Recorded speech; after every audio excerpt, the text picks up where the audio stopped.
കർത്താവിന്റെ നാമം മഹത്വപ്പെടുമാറാകട്ടെ.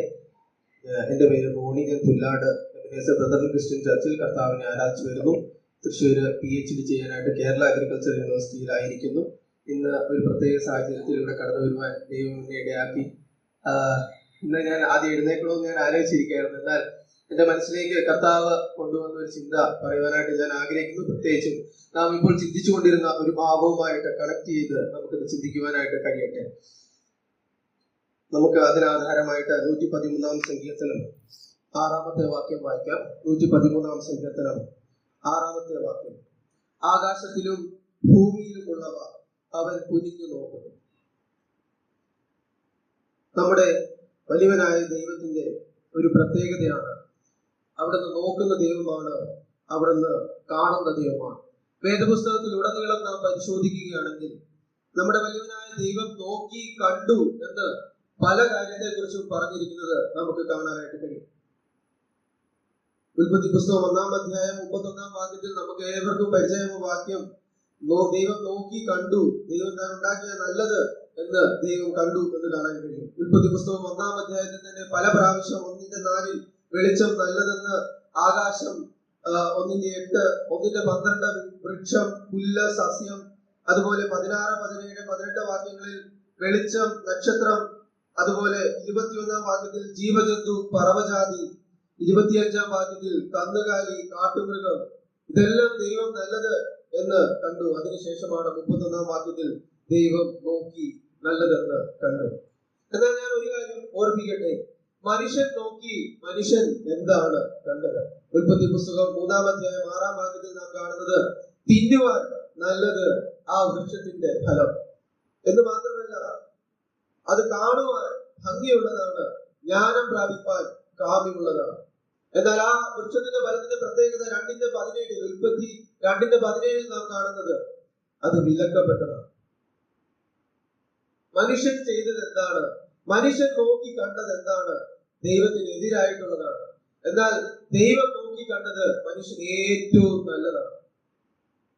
വീണ്ടും മനുഷ്യനെ കുറിച്ച് നാം ചിന്തിച്ചു, ദൈവത്തെ കുറിച്ച് ചിന്തിക്കുമ്പോൾ ഉൽപ്പത്തി 6:5 കാണുന്നു, മനുഷ്യന്റെ ദുഷ്ടത വലിയതെന്ന് ദൈവം നോക്കി കാണുകയാണ്. വീണ്ടും മനുഷ്യൻ നോക്കി കാണുന്നത് എന്താണ്? ഉൽപ്പത്തി 11-ാം അധ്യായത്തിൽ കാണുന്നത് സമഭൂമി കാണുക. ദൈവത്തിൽ നിന്നും എത്രമാത്രം അകന്നു പോകാനായിട്ട് അവൻ നോക്കി കാണുമ്പോൾ വലിയവനായ ദൈവം വീണ്ടും മനുഷ്യനെ നോക്കി കാണുകയാണ് കരുണയോടെ. പക്ഷെ ദൈവത്തിന് കാണാൻ കഴിയുന്നത് അവന്റെ ദുഷ്ടത വലിയതാണ്. ദൈവം വീണ്ടും നോക്കുകയാണ്, ദൈവത്തെ അന്വേഷിക്കുന്ന ബുദ്ധിമാനുണ്ടോ? എന്നാൽ ദൈവത്തിന് കാണാൻ കഴിയുന്നത് എല്ലാവരും വഴിതെറ്റി ഒരുപോലെ തുടരുതാത്തവരായി തീർന്നു. ദൈവത്തെ നോക്കുവാൻ ചില മനുഷ്യർ ശ്രമിച്ചു. എന്നാൽ സങ്കീർത്തനം 13:1 നാം കാണുന്നു, ദൈവത്തിന്റെ മുഖത്തെ കാണാതെ വണ്ണം ദൈവം തന്റെ മുഖത്തെ മറച്ചു. പ്രിയമുള്ളവരെ, എന്നാൽ ദൈവത്തിന് തന്റെ മുഖം മനുഷ്യജാതിയുടെ മേൽ അത്രമാത്രം മറച്ചു വെക്കുവാനായിട്ട് എല്ലാ കാലത്തും സാധിച്ചില്ല. ദൈവം തന്റെ സ്നേഹം ചൊരിഞ്ഞത് മനുഷ്യന്റെ മേലാണ്. അതുകൊണ്ട് തന്റെ പുത്രനെ ഈ ലോകത്തിലേക്ക് അയച്ചു. നമ്മുടെ കർത്താവായ യേശുക്രിസ്തുവിനെ കുറിച്ച് നാം വായിക്കുന്നത് കർത്താവ് കണ്ടു കണ്ടു എന്ന് നമുക്ക് എത്ര പ്രാവശ്യം വായിക്കുവാനായിട്ട് കഴിയും. നമ്മുടെ കർത്താവ് കാണുന്ന ദൈവമാണ്. മറ്റു പല ദൈവങ്ങൾക്കും കാണാൻ കഴിയാതിരിക്കുമ്പോൾ നമ്മുടെ കർത്താവ് നോക്കുന്നവനാണ്, കാണുന്ന ദൈവമാണ്. മത്തായി 3:14 കർത്താവ് കണ്ടു. മത്തായി 4:18 പത്രോസിനെ കണ്ടു. 5:1 പുരുഷാരത്തെ കണ്ടു. പത്രോസിന്റെ അമ്മായിയമ്മയെ കണ്ടു. അതുപോലെ തന്നെ നമുക്ക് കാണാൻ കഴിയും മത്തായി 9:2 വിശ്വാസം കണ്ടു. അത് മാത്രമല്ല 9:36 അവിടുത്തെ ജനങ്ങളെ ചിഹ്നവരായി കണ്ടു. ദൈവം ഒടുവിൽ നമുക്ക് കാണാൻ കഴിയും നമ്മുടെ കർത്താവ് പത്രോസിനെ നോക്കുന്ന ഒരു കാര്യം. നമ്മുടെ കർത്താവ് മനുഷ്യരെ എപ്പോഴും നോക്കിയിരിക്കുകയാണ്.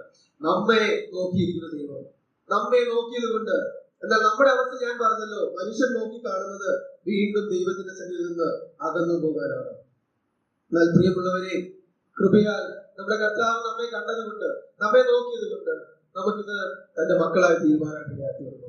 കാൽവറി ക്രൂശിലേക്ക് നമുക്ക് ഇന്ന് നോക്കുവാനായിട്ട് കഴിയും. പ്രിയമുള്ളവരെ, നമ്മുടെ പാപത്തിന്റെ പരിഹാരമായിട്ട് നമ്മുടെ കർത്താവ് നമുക്ക് വേണ്ടി യാഗമായി തീരുന്നത് നമുക്ക് ചിന്തിക്കുവാനായിട്ട് കഴിയും.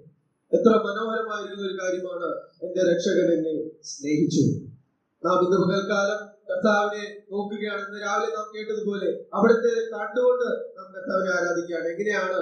നമുക്ക് കാണുവാനായിട്ട് കഴിയുകയില്ല, മറ്റുള്ളവരെ കൂട്ട് ചിത്രം വെക്കുവാനായിട്ട് കഴിയുകയില്ല, അത് നോക്കുവാനായിട്ട് കഴിയുകയില്ല. എന്നാൽ പ്രിയമുള്ളവരെ, കർത്താവിന്റെ സാന്നിധ്യം നമുക്ക് അനുഭവിക്കുവാനായിട്ട് കഴിയും.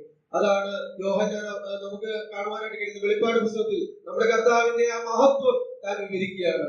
നമുക്ക് ആ കർത്താവിന്റെ മഹത്വത്തെ നോക്കിക്കൊണ്ട് നമ്മുടെ അകക്കണ്ണുകൊണ്ട് നമുക്ക് ആരാധിക്കാം.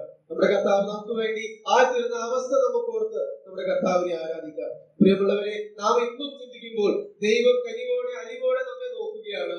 നാം എങ്ങനെയാണ് ആയിരിക്കുന്നത് എന്നുള്ളത് ദൈവം നമ്മെ നോക്കുകയാണ്. എന്നാൽ നാം എങ്ങനെയാണ്?